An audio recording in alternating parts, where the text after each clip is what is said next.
How are you today? Excellent. How are you doing? Good. So, what's your name? Where are you from? I'm Roger Mifsud. I'm the chef at Meat Cafe, and I'm from Long Island, New York. Cool. So, what was your first uh, foray into food? So I started cooking when I was about 15 or 16 years old at a restaurant on Long Island. It just opened with Scott Bradley. It's called Snaps. It's still open. I started as a dishwasher and like prep cook, and I made it to like salad station. I guess that's an upgrade. Yeah. um, at what age did you decide food is where you belong? I think around then, I think, the first few weeks that I was there, I was like, this is super fun. It's a busy service. As I a thought, dishwasher? Is that? yeah. I thought I would like a dishwasher and salad. I thought I would do it like, I was like, I would do this for free. But, after doing it for a few months, I was like, nah, you got to pay me. I want to be paid to do this. These are long hours. We started off as for free. What? You started as a volunteer? No, but I No. started. I mean, I got paid shift pay. It was $50 a day. It worked out to about $3 an hour, which is pretty garbage anyway. But I was making more than all my friends in high school. Wow, very cool. And you're around food. Yes. Um, so, I guess in high school, you told your parents you want to go become a chef? Well, it was kind of like something I was already doing. Like my mother was into like computer class technology taught at Nassau Community College, and my father was a mechanic. So like there was not a lot of people doing good cooking in the house. So I kind of filled that in, which is kind of like the first lead into this career. How did your parents feel about your career decision or pursuit? Well, they, coming from kind of like, blue collar backgrounds, they were like anything that makes you happy, anything you feel good doing. A lot of people don't enjoy what they do at work. If you enjoy what you do, you're winning. Very cool. Um, Tell us your restaurant history. So you did high school, then is your So during high school, I worked at Snaps. I did that for 3 years. After working at Snaps, I went to the Culinary Institute of America. what's that? Is that like a CIA. culinary college? Yeah. It's called the CIA. It's a Culinary Institute of State in Hyde Park, New York. It's one of like supposed to be the better ones in the country. Pretty renowned, pretty well known. While I was there, I did my internship at the Memphis Country Club, which is in Memphis, Tennessee. There's And nothing closer. well, I was looking around the country, and I kind of wanted to go off and see something different. So I decided to go and check out Memphis. I was between like Memphis in the city and like in the middle of the woods somewhere in like North Carolina. And I decided to go to a city. So it was kind of cool to see the barbecue and like the whole thing down there, Beale Street, whatnot. Platinum Designation Country Club. Did that for about 8 months, and I went back and finished my degree. After that, How long was the degree? I did. It was like 2.5 years 2.5 altogether. years. After that, I went to Long Island again. I did a short stay at a country club on Long Island. At which point, I was kind of bored of the country club thing, and a friend of mine was working here in the city at Danny Meyer's Blue Smoke Jazz Standard, so I went and worked there for about 2 years. Very busy restaurant, 1,200 covers on a Saturday, not including the bar to go. After doing that for about 2 years, I decided to leave that, and I went and opened Italy Flatiron with Chef Mauro Batali. He was like the main backing in the culinary part of that. There I met there's like 300, 400 people that worked there. I met some chefs there. One of the chefs was Michael Toscano. He was leaving Italy Flatiron to go and open his Perla in the Greenwich Village, and he was looking Why for do me you to think? go with him. Why do you think Italy does so well? Why does Italy do so well? Well, it starts with the design of their business. They own farms in Italy where they grow wheat, and they own pasta producers and flour producers that turn the wheat into flour, turn the flour into pasta. Then they sell it in all their restaurants in New York City, and they sell it by the pound in their retail outlets. So like they're paying taxes on farms and then labor from the dirt to plated pasta. There's not a lot of places there. They're just kind of paying themselves over and over again. And I mean, people love handmade pasta. Fresh pasta is wonderful. Cool. Do you make it? Yeah, of course. We make pasta here. All the pasta here is made. Oh, here's handmade. Yep. Oh, very cool. Yep. So after Italy Flatiron, I left to go and open Perla in the Greenwich Village with Mike Toscano. Did that for 2 years. Sous chef level Italy Flatiron, sous chef level Perla.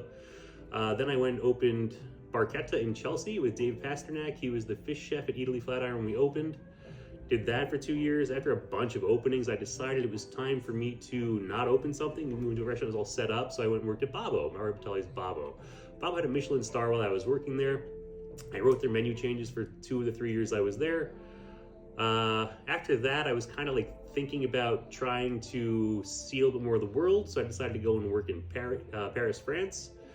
In Paris, France, I worked at kind of a few places, but mostly at Mumi, which is a place that had just opened as well over there, and they were trying to like get a Michelin star. It was a tasting menu only kind of location. You come in, they have one tasting menu for the night with 2 options for entrees. Really nice, really well done. What I discovered though is that Paris, France, and New York City is essentially the same thing as far as the culinary scene goes and the people that are in it.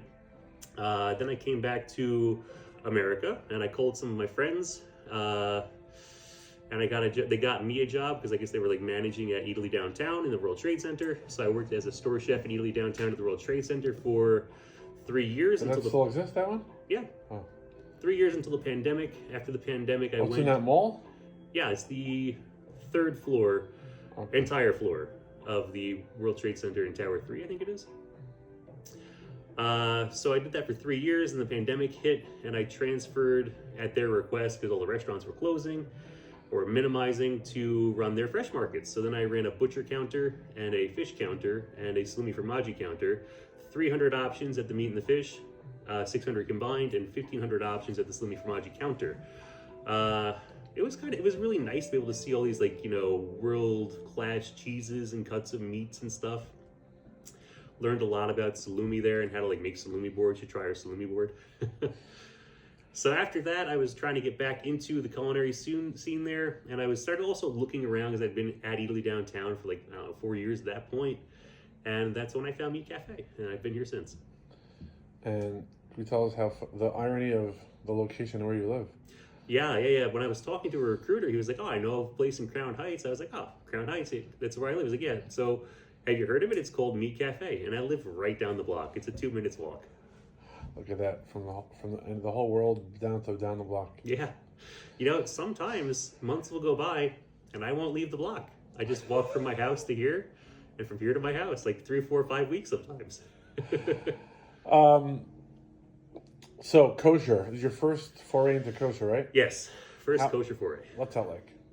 So, I'm lactose intolerant and working in a meat kosher restaurant actually fits quite well.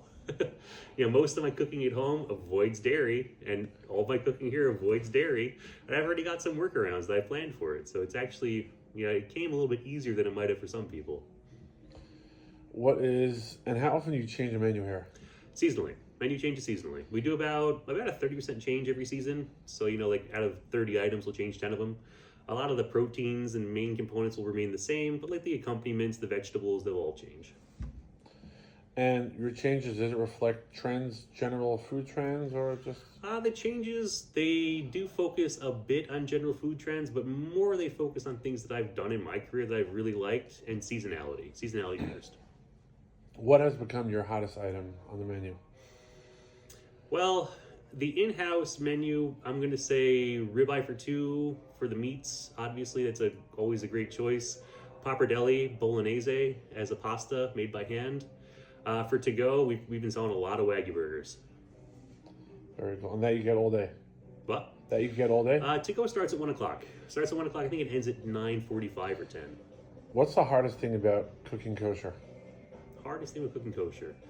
I mean, nothing's really that hard about it, but I mean, like having to like check in with the mashgiach pretty regularly about things, and then having to like, you know, to like, you know, remember to step back and like talk to him about changes that we want to do and what we can and can't use and where we can and can't get things from.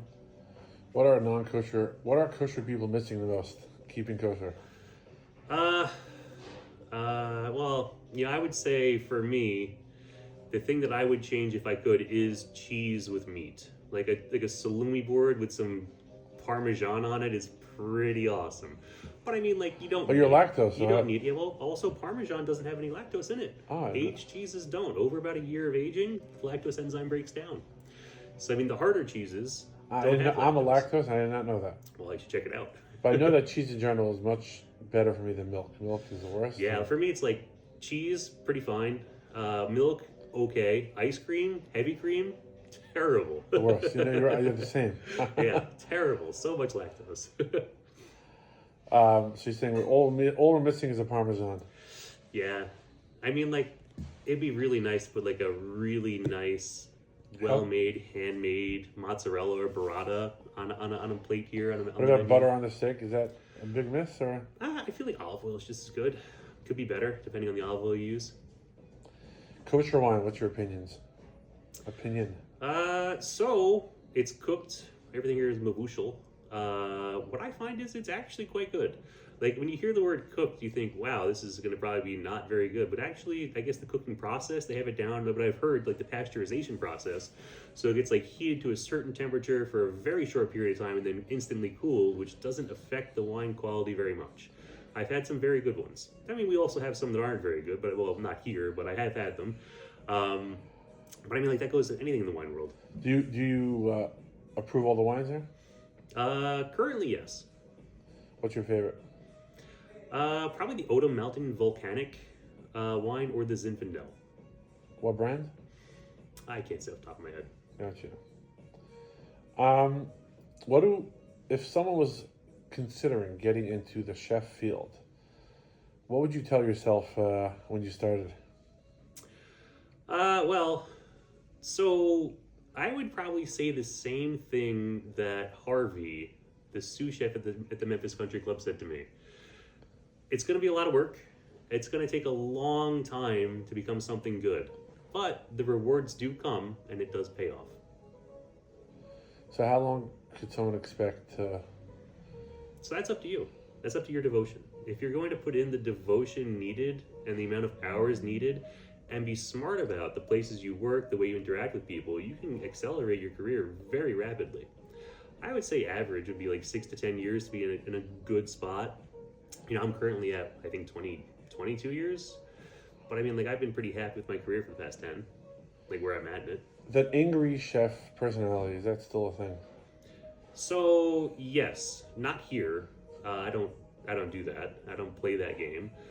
But, you know, so depending where you go, you can definitely find people that don't know how to manage their stress and anger. And maybe aren't very happy with their career. Isn't that part of the persona of like this Not anymore. You Not know, a like thing. 60s, 70s, 80s, 90s? Sure. You know, and you can still find places where there's people that are angry. You just shouldn't work there. You know, if someone's throwing pans or screaming at people, just leave. There's plenty of other places to work. I thought that was part of the persona that you need to be that, you know, that No, I feel like sous chef. anything that you need to do can be done with a calm voice and a direct tone. Could you learn culinary in any position in the kitchen, or if Yeah. you're around, yeah? So the most important thing in working in kitchens is not to focus on your station until you know it, but then start looking at what other people are doing. You know, if you're working in a nice place, you should try and work all the stations. You should try and work at least 1 or 2 seasons, see all the food they do, assuming they're doing a seasonal menu. What's your favorite restaurant in the world? My favorite restaurant in the world? I don't know, probably my friends' restaurants, Da Toscano in the Greenwich Village, or Bottino in Chelsea. My friends Jamie Kenyon and Mike Toscano run those places.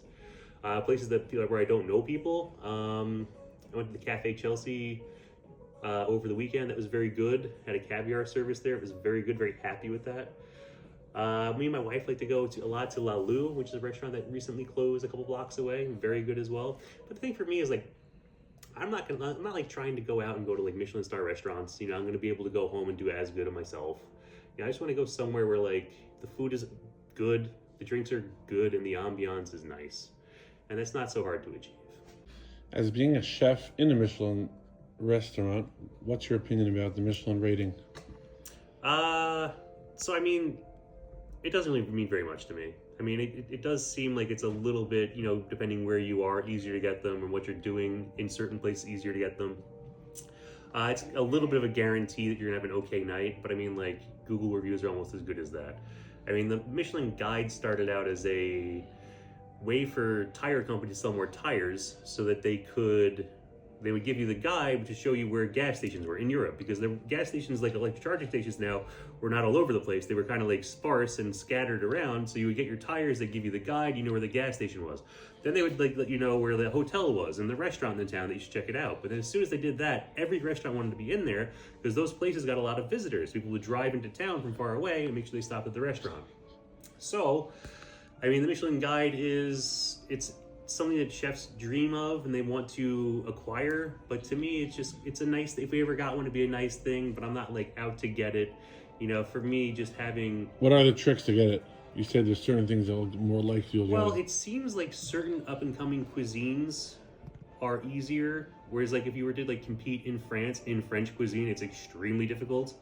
Or like in England in like a haute cuisine French restaurant, extremely difficult. But if like you went to these same places and you did like some far off cuisine like the cuisines of Zanzibar, and you did it really well, then there'd be no competition. So you'd be the only one in the category and it'd be very easy to win it. Well, not very easy, but much more ascertainable. Got you. How often are you scrolling Instagram, TikTok, checking out the scene and getting ideas or? So my feed is traditionally like 90% food when I scroll through things, but that's being supplanted lately by kosher things, which, I mean, as I'm not from a kosher background, that's kind of new, but there's like a lot of rabbis showing up and stuff. But I mean, whenever I scroll through, I see food stuff, and when I see interesting things, I open it up and look into it. What's your favorite type of wine to accompany your steak? So bold wines, Syrah, Cabernet Sauvignon, like Old World, Oak Barrel, French. What else? We covered a lot here. Yeah. What's your favorite bar food? I don't know. Favorite bar food in like American style restaurant, probably hamburger. Favorite bar food in like a Italian restaurant, kind of like we are, probably a salumi board. What is a item on your menu that people should try and they'll be surprised? I think the salumi. I mean, there's really, from what I can see, nobody in the kosher world that's doing artisanal, house cured, dried salumi in like the traditional Italian way. Like we have coppa here that's made of beef, but it's the same cut from pig that they use in Italy to make coppa from, and I think that we're the only ones doing that. I think bresaola is a little bit easier to find because that's naturally a beef product, but like no one's really making the other stuff. It's funny, I ate here once with my old partner from Iowa, and the meat board was the highlight of his trip, the highlight of his visit here. Yeah. So we've run into things where people like buy like pounds of the meat before going on trips to places like Israel, and they've actually had like chefs from Israel order like chunks of it delivered to them, and they've seemed to have been very impressed by it. Barclays still sources from here at Yes, their VIP club. We have a 20-person Barclays event that needs to leave the restaurant in 40 minutes. So what's it like catering for Barclays Center? I mean, it's like catering for anything else. It's a little different though because we put the food into a cab and send it to the Barclays Center. But I mean, like other than that, it's like like a normal catering event for us. Are they picky or? No, they seem. I've never gotten a complaint. Sometimes they'll give us like small notes, like like someone wants something done a certain way, gluten-free pasta, vegetarian, whatever. But I mean, like other than that, it seems very easy for us to do it and do it well. Great, thank you so much, Chef. And Thank if you. someone comes in, they should say hello, right? Absolutely. If you see me, say hi. I'll say hi. Are you friendly, or are you when someone comes Pretty in? friendly. Pretty usually, depending what's going on, depending how the day's going. Thank you so much for your time, Roger. Thank you so much.